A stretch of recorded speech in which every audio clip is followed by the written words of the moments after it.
suite le point stratégique hebdomadaire avec Eric Galliègue, le président de Valcan Expertise. Bonjour. Bonjour Clotilde. Eric, on commence avec, comme tous les vendredis, la performance hebdomadaire. Petit tour d'horizon des marchés. On commence avec le CAC 40.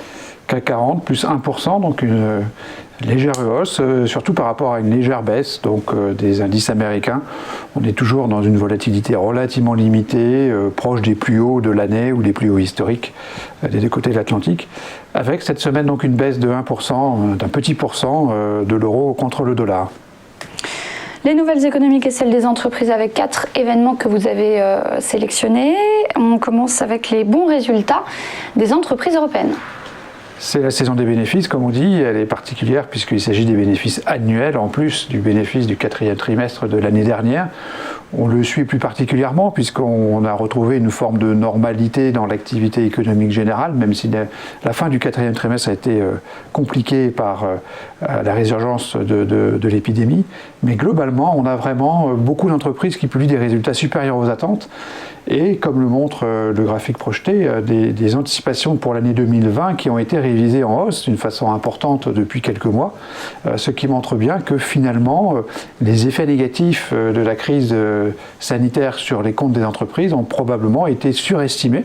Les entreprises ont été beaucoup plus résilientes qu'on ne le craignait et c'est bien sûr quelque chose de très positif pour les marchés financiers et en particulier pour les marchés d'actions qui donc justifient d'une certaine manière la tendance très haussière depuis quelques mois.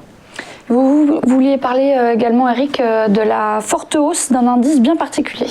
Alors, c'est l'indice ZEW, c'est un indice qui est compilé par une société allemande donc, qui questionne les investisseurs et les analystes financiers outre-Rhin.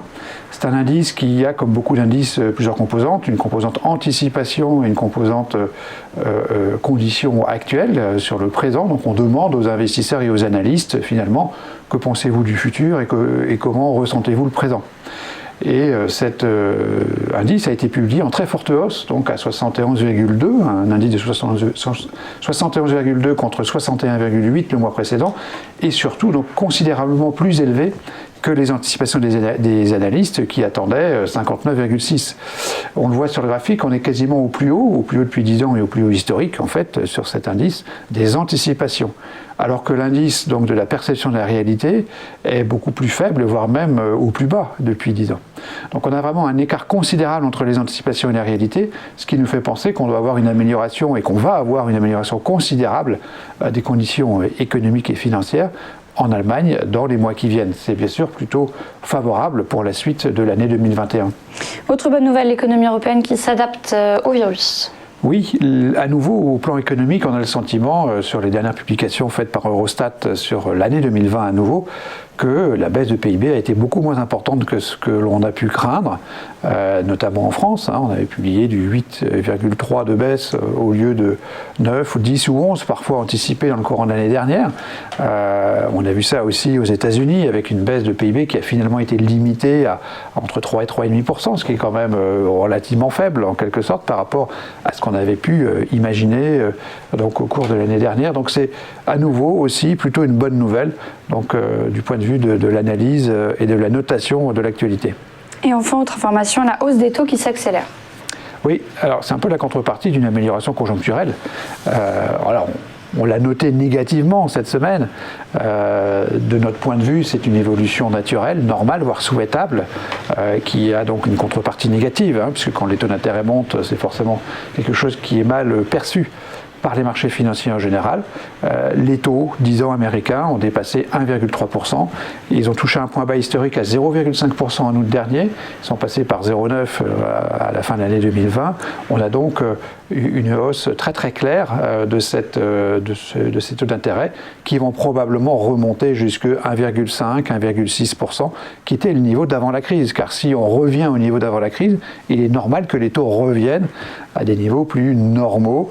Ça crée un petit souci, une petite inquiétude à Wall Street, qui est relativement contrôlée pour l'instant.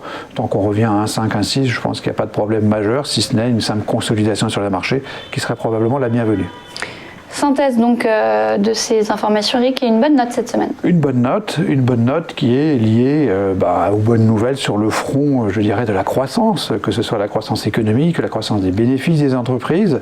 On a le sentiment qu'on a plutôt des bonnes indications, aussi des éléments prospectifs par l'indice ZOO allemand. Donc tout ceci donne 3 points positifs, un petit peu compensés donc par la hausse des taux qui s'accélère aux États-Unis, sans être véritablement très très inquiétante. Donc au total, une semaine qui se termine par une note de +2. Et pour finir, quelle recommandation donc de Valcamp Expertise? Alors, cette amélioration de la notation, cette bonne actualité de la semaine nous amène à relever légèrement donc, les fourchettes d'intervention sur les marchés. Nous sommes néanmoins à la limite extrême de la sous-pondération action par rapport à une hausse qui a été quand même très importante depuis 2 mois et demi, 3 mois. Donc aujourd'hui, à 5700 points, on est vraiment à quelques points de légèrement sous-pondérer des actions. On considère que le marché devrait respirer un peu. Alors c'est vrai que par ailleurs, les raisons pour lesquelles il monte sont toujours les mêmes, à savoir une surabondance de monnaie. Donc on sait très bien que ce mouvement haussier pourrait perdurer, pourrait continuer malgré notre recommandation de prudence à court terme. D'une certaine façon, on a une fenêtre au cours de laquelle le moteur, je dirais, financier, le moteur monétaire et financier continue de pousser très très fortement, alors que le moteur réel commence à redémarrer aussi. Donc on a une combinaison de double puissance en quelque sorte qui explique une forme d'euphorie sur les marchés. Mais il ne faut pas rêver, on ne peut pas avoir à la fois les deux moteurs qui poussent en même temps. C'est un petit peu une règle générale séculaire. Donc on peut s'attendre effectivement à des moments un petit peu plus difficiles dans les mois qui viennent. Donc nous sommes relativement prudents sur les marchés. Merci beaucoup Eric Galliègue. À suivre dans un instant un petit point sur la Bourse de Paris.